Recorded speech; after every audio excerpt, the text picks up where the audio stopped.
Liyakhetha igumgedlela inkosi enkulu Bombela esitimela samaMpondo. Babamkhulu mkhulu phakade ame. Kwakuyibo ubukhosi obabucelwe yiso isizwe sabaNguni, uye phela uMveli-Nqa. Lobo bagcine sebuxove izwe kangaka. Ngako ukuthi kuyabangwa, kuyabulawana, kuphinde kufe nabo abasuke bengangene kubo lobu bukhosi, phela labo kusuke kuyiso isizwe lapho esigcina sidideka khona ukuthi iluphi uhlangothi okumele siluthathe. Njengoba kwakusuke kudideke kwayona inkosi ekudala esuke ihlezi esihlalweni, yehluleka ukusho ukuthi ubani ozohlala esihlalweni lapho ilanga seliyosho. Njengoba kwaba khona ukudideka nakhona esizweni sakaMthethwa ngesikhathi kubusa yona phela inkosi uJobe kaKhanya, lapho amadodana akhe ayenze umhlangano ekhuluma ngako ukuthi uyise njengoba esekhule kangaka engashongo ukuthi ubani ohlala esihlalweni sakhe uyomiswa kanjani. Inhloso yalamadodana kaMthethwa kwakuyiko ukuthi ayezama ukugwema impi yombango nokuthi agcine esebulalana odwa ebanga isihlalo sobukhosi. Lamadodana enkosi uJobe kulo mhlangano wawo awuhambanga kahle ngoba akukhona ikhehla elalinyonyoba lilalele yonke inkulumo yalo.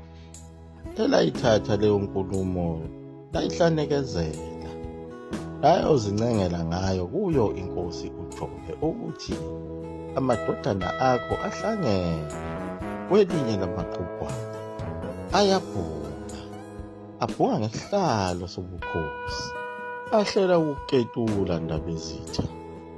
Yathukuthela yathelwa ngamanzi inkosi uJobe noma yayisigugile kakhulu, kodwa yayingambekanga ozoba inkosi.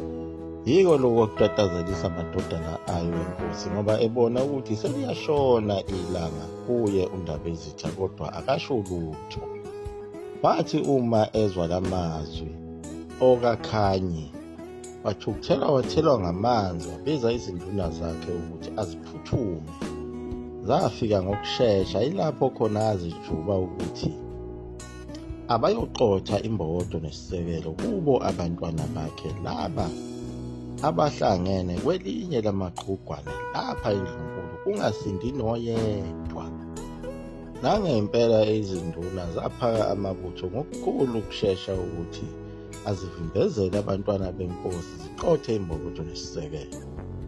Kwaba yisimayemaye abantwana benkosi begwazwa yiwo amabutho bevalelene phela khona eqhugwaneni. Naye uDingiswayo wayekhona lapho esabizwa ngaye phela uGodongwana, owakwazi ukuthi aphule ukundlele abaleke khona lapho nawo amanxeba ayengamanxuluma. Wabaleka nayo imkhonto eyayimgwazile. Wabaleka waze wafika kulo izwe lamaHlubi khona eMtshezi, waze wabuya emva kwesikhathi lapho inkosi uJobe isikhotheme. Ilapho athola khona leli gama elithi usenguDingiswayo, ngenxa yabo abantu ababebuzana ukuthi ilona owayedingisiwe yini, kuthiwa impela nguyena owayedingisiwe. Leyo mikhokha yasebukhosini yayilokhu iqhubeke njalo njengoba nakhona kwaZulu kwakunjalo ngaso isikhathi sayo inkosi uMpande.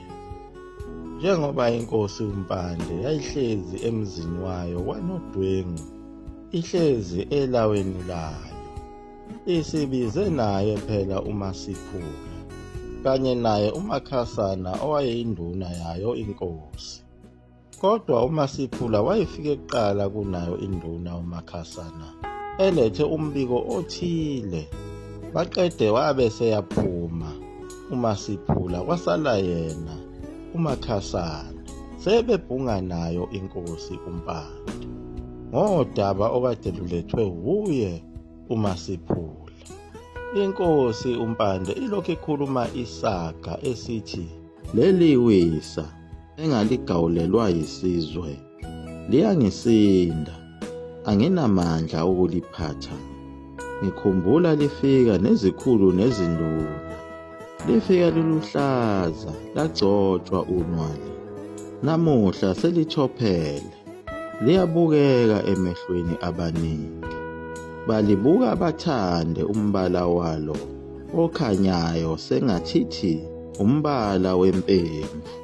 Okuzothi nxashana selivuthiwe, kwabe sekuqhubeka yona induna uMakhasana yathi ziyokhalalisela izinduna nezikhulu nxashana zikhumbula uhambo lwazo, zinqamula izinkangala namagquma akwaZulu, zishona phansi emahlanzeni, zifike zigawule umnweba eziwukhombiswe uNonkomba kaNomkhubulwane, zibuye nawo umanzi ziwuqaye zikhiphe umongo, ukuze kuthi ekuvuthweni kwalo lingaqayeki kodwa lihlale liyilo elithandwa yizinyane lesilo.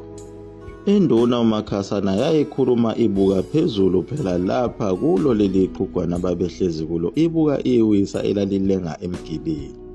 Kanti ayizwa kahle ukuthi lokho kukhulunywa uMpande isaga esithile esinobuchule.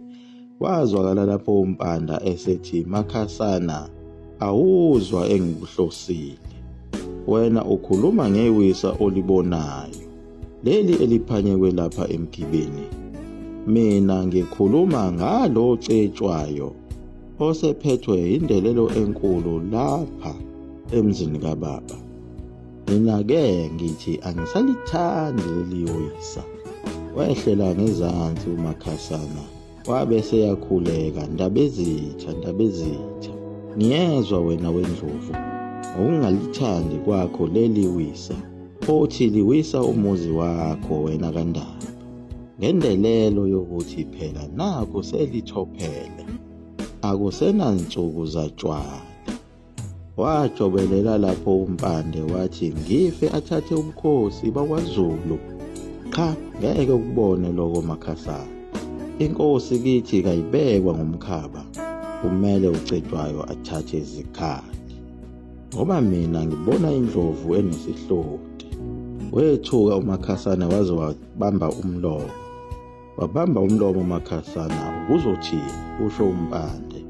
"Kuthathu enkulumeni yakho wena weqhawe, okungenza ngibambe ongezansi." uMpande waphendula wathi, "Ungabambelani Makhasana, ngoba mina sengikulandisile ngendelelo kacetshwayo, lo ongakamili nazinsiba zokundiza azigolele izihlava nezintethe. Ngalokho ngithi umbuso kaZulu usengowami, angafela khona lokho jama." Wezwakala ngumuntu okhulekayo ezongena khona lapha eqhugwaneni layo inkosi uMpande. "Siyakhuleka wena weqhawe." Lo kwakuwuye uMasiphula. "Yini Masiphula, kwenze njani?" uphendula uMpande. Wabe eseyizeka uMasiphula indaba, wathi uHlamvana Bhulumlilo udinda inkosana kaManzini wakwaZulu. Ebefike lapha ngokuletha umyalezo wasekhaya kubo kwayo. Wethuka uMpande wathi, "Wenzani phandle ucetshwayo?" Waqhubeka wayilanda uMasiphula wathi, "Ulanyulwe ubungqayingqayi phandle wena wesilo."